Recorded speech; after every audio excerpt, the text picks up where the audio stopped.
Assalamualaikum warahmatullahi wabarakatuh.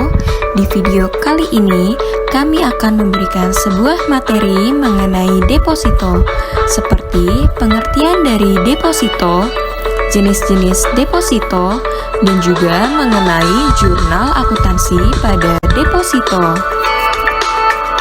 Selamat bertemu kembali dalam pembelajaran akuntansi perbankan.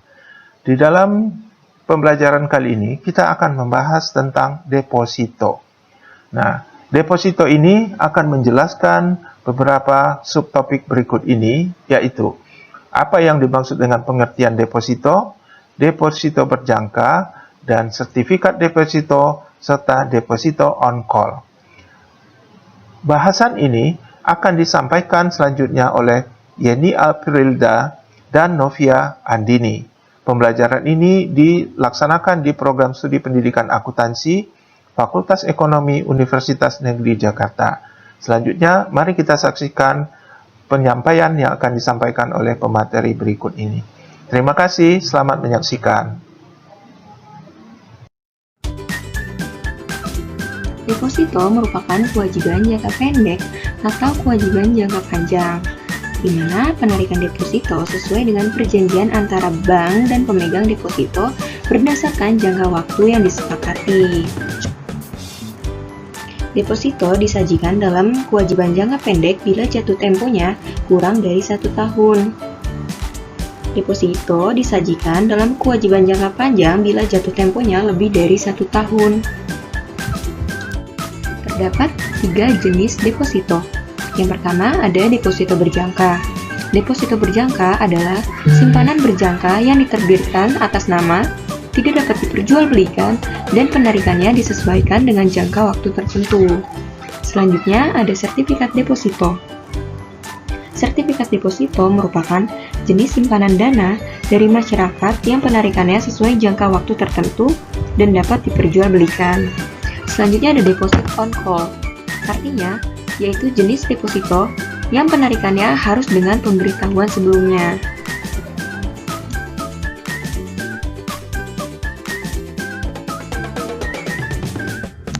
Pembukaan deposito berjangka, contoh soalnya yaitu pada tanggal 6 Juni 2006, Anissa menempatkan deposito berjangka sebesar 50 juta rupiah dengan jangka waktu 3 bulan, yaitu 6 Juni sampai dengan 6 September 2006 di Bank Bima Surabaya. Bank Bima Surabaya memberikan bunga 10% per tahun, pajak 20% dengan materai Rp6.000. Nah, maka jurnal deposito secara tunainya yaitu pada tanggal 6 dengan keterangan kas didebit sebesar Rp50.006.000, pada deposito berjangka sebesar Rp50.000.000 dikredit dan pendapatan materai Rp6.000 dikredit. Selanjutnya ada jurnal deposito secara non-tunai atau debit rekening giro. Contohnya yaitu tanggal 6 dengan keterangan giro pada Anissa didebit sebesar Rp50.006.000 pada deposito berjangka sebesar Rp50.000.000 dikredit dan juga pendapatan materai Rp6.000 dikredit. Selanjutnya ada jurnal deposito yang berasal dari warkat bank lain, menunggu hasil clearing dan bea materai tunai. Contohnya pada tanggal 6 dengan keterangan rekening perantah clearing dengan keterangan pada saat warkat ditagihkan sebesar Rp50 juta didebit, dan juga rekening perantah clearing dengan keterangan pada saat warkat tertagih atau efektif sebesar Rp50 juta dikredit, kas sebesar Rp6.000 didebit, giro pada BI sebesar Rp50 juta didebit, pada deposito berjangka sebesar Rp50 juta dikredit, dan juga pendapatan materai Rp6.000 dikredit. Selanjutnya ada contoh pembebanan bunga deposito berjangka. Pada soalnya yaitu pada tanggal 6 Juni 2006 terdapat penempatan deposito sebesar Rp50 juta bunga 10%, maka bunga yang menjadi beban Bank Bima Surabaya pada tanggal 30 Juni 2006. Deposito telah mengendap selama 25 hari, yaitu tanggal 6 sampai dengan 30 Juni 2006. Maka perhitungan bunganya yaitu bunga 25 hari per 365 hari dikali 10%, yaitu bunganya, dikali dengan 50 juta ribu rupiah, yaitu depositonya, maka hasilnya 342.466.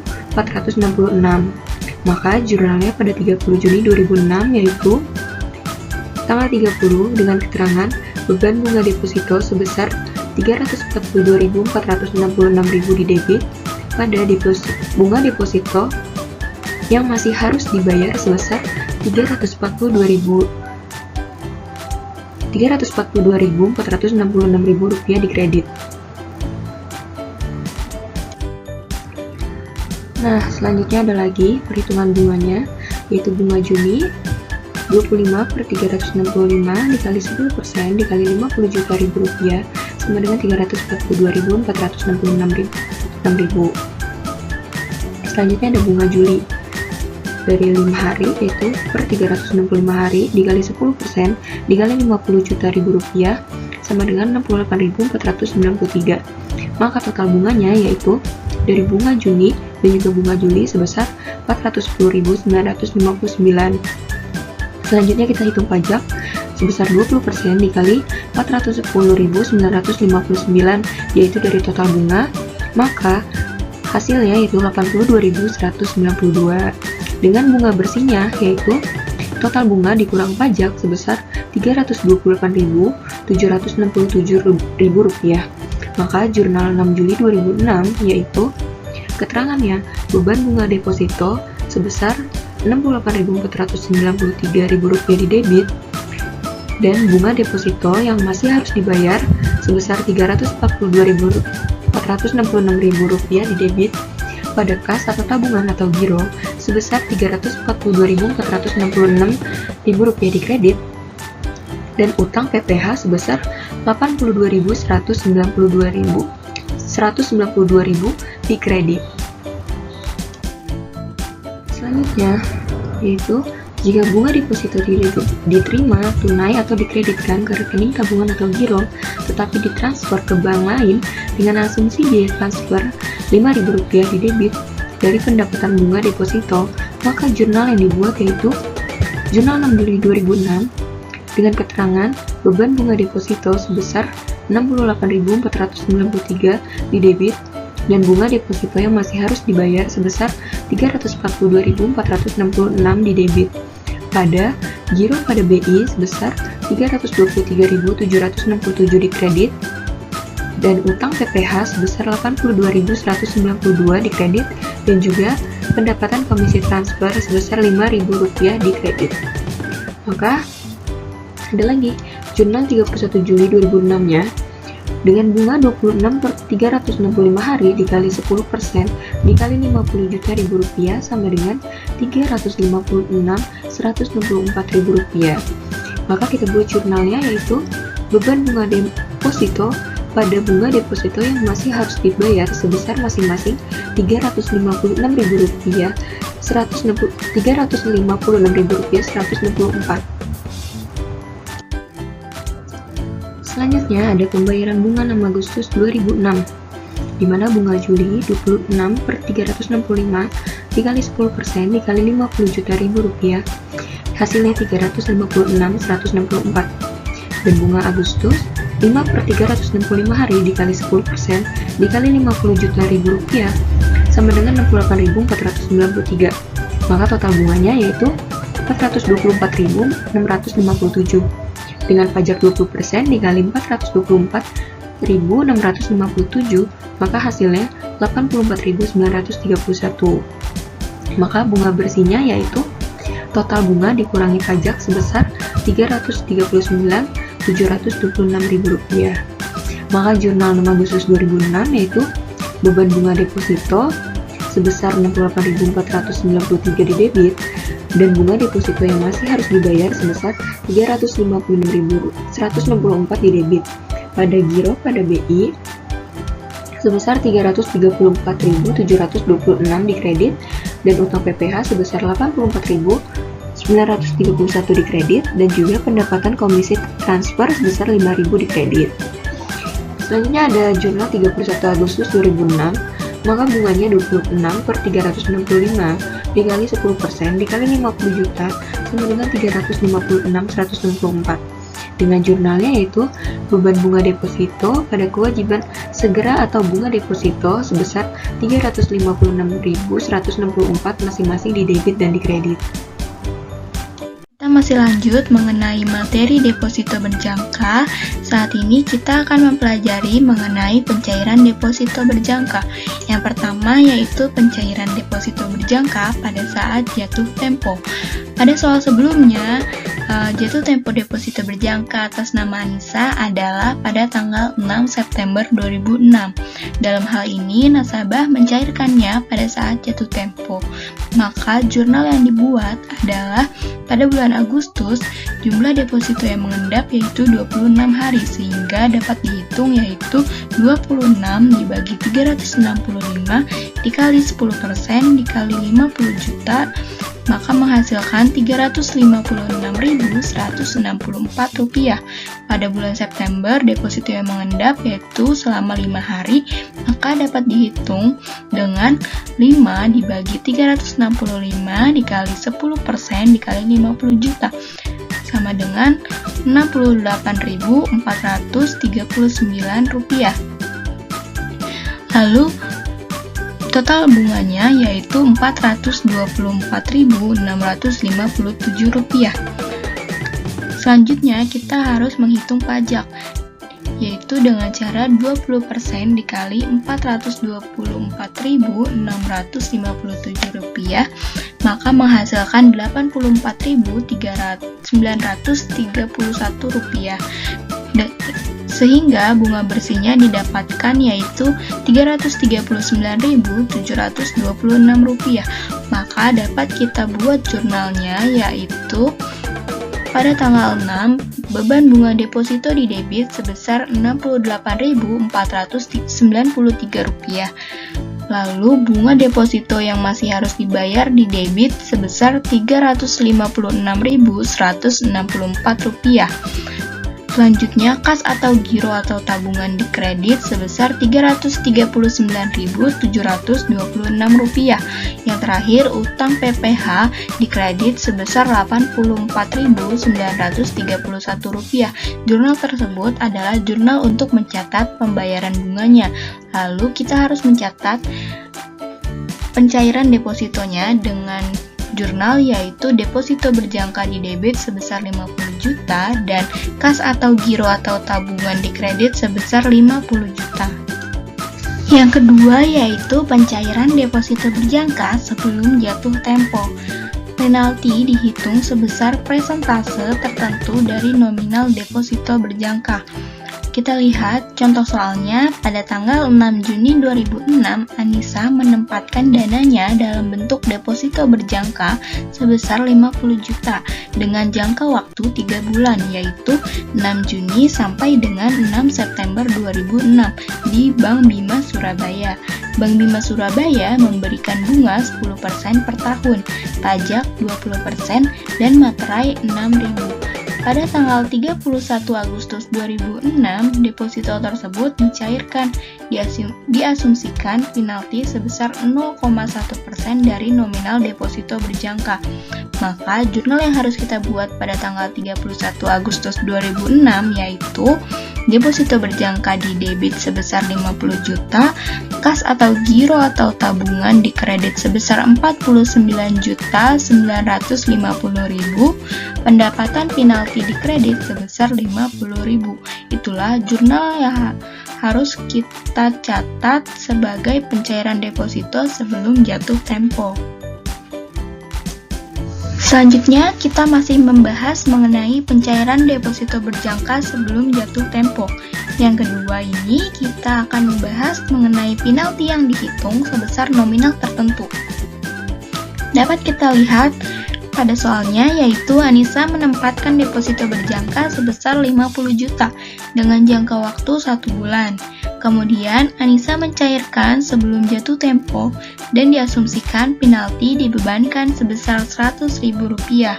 Maka, jurnal tanggal 31 Agustus 2006 untuk mencatat pencairan deposito sebelum jatuh tempo yaitu deposito berjangka di debit sebesar 50 juta, kas atau giro atau tabungan di kredit sebesar 49.900.000, pendapatan penalti di kredit sebesar 100.000. Setelah tadi kita membahas mengenai deposito berjangka, selanjutnya kita akan membahas mengenai sertifikat deposito. Sertifikat deposito adalah produk yang ditawarkan oleh bank yang memberikan premi suku bunga sebagai imbalan bagi pelanggan yang setuju untuk meninggalkan setoran lump sum tanpa tersentuh untuk jangka waktu yang telah ditentukan sebelumnya. Yang pertama, kita akan membahas mengenai penempatan sertifikat deposito. Contoh soalnya yaitu pada tanggal 11 Juni 2006, Anissa membeli 10 lembar sertifikat deposito dengan nilai nominal per lembar sebesar 10 juta rupiah dari Bank Bima Surabaya. Bunga 12% per tahun dan jangka waktu 3 bulan yaitu 11 Juni sampai 11 September 2006, serta pajak 20%. Pembayaran atas pembelian sertifikat deposito tersebut dilakukan secara tunai, maka perhitungannya yaitu jumlah harinya itu 92 hari. Total nominal sertifikat depositonya 10 lembar dikali 10 juta yaitu 100 juta rupiah. Nilai tunai sertifikat depositonya 100 juta rupiah dikali 365 dibagi 365 ditambah 12% dikali 92 yaitu 97.064.142 rupiah. Lalu bunga sebelum pajaknya yaitu 2.935.858 rupiah. Pajaknya dapat kita hitung dengan cara 20% dikali 2.935.858 rupiah, yaitu 587.172 rupiah. Sehingga bunga yang diterima nasabah yaitu 2.348.686 rupiah. Maka jumlah pembayarannya yaitu 100 juta rupiah dikurang 2.348.686 rupiah yaitu 97.651.314 rupiah. Hingga jurnal pembelian deposito yang harus dicatat yaitu pada tanggal 11 Juni 2006 kas di debit sebesar 97.651.314 rupiah, beban bunga dibayar di muka di debit sebesar 2.935.858 rupiah, sertifikat deposito di kredit sebesar 100 juta rupiah, dan utang PPh di kredit sebesar 587.172 rupiah. Selanjutnya adalah materi mengenai pencairan sertifikat deposito saat jatuh tempo. Dalam ilustrasi sebelumnya, sertifikat deposito akan jatuh tempo tanggal 11 September 2006.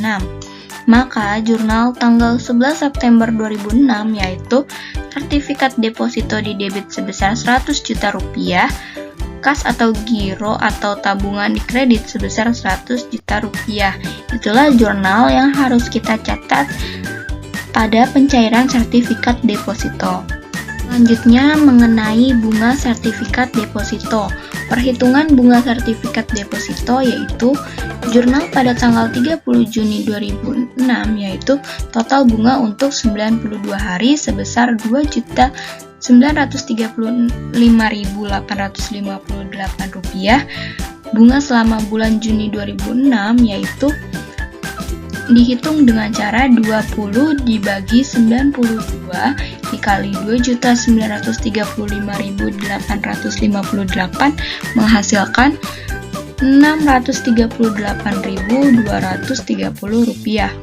Jurnal yang harus dibuat untuk mencatat bunga yaitu beban bunga sertifikat deposito di debit sebesar Rp638.230 dan sertifikat deposito di kredit sebesar Rp638.230. Selanjutnya adalah penjualan sertifikat deposito.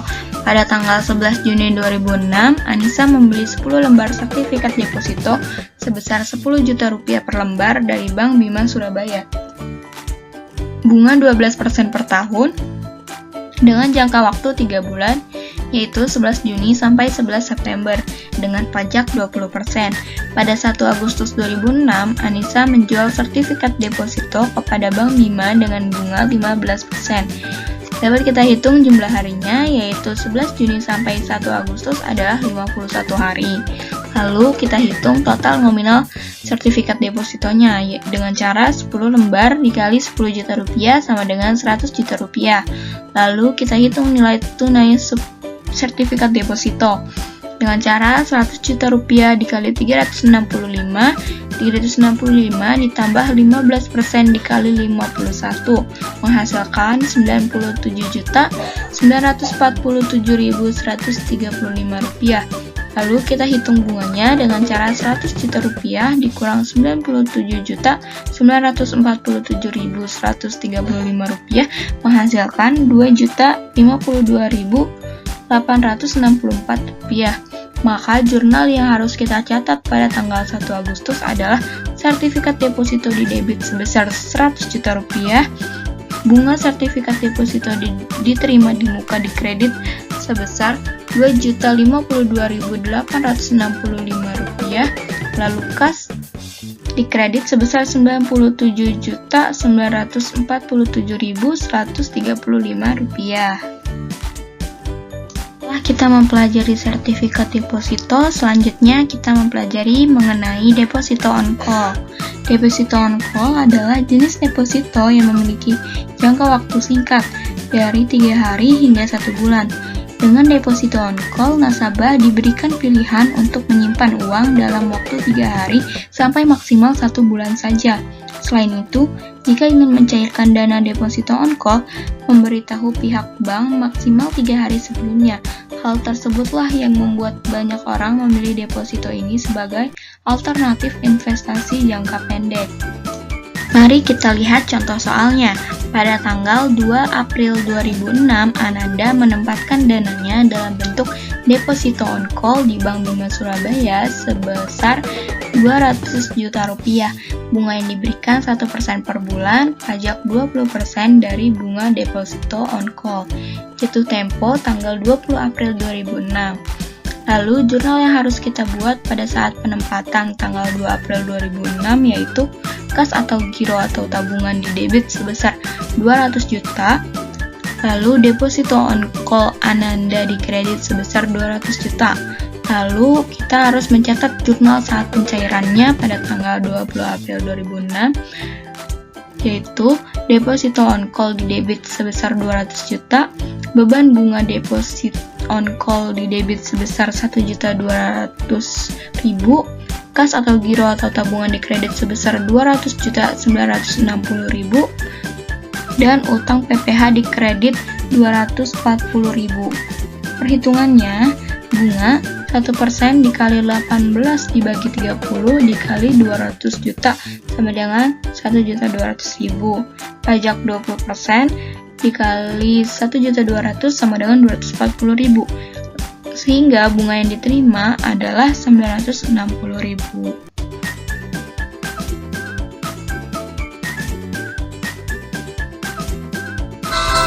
Sekian video kali ini.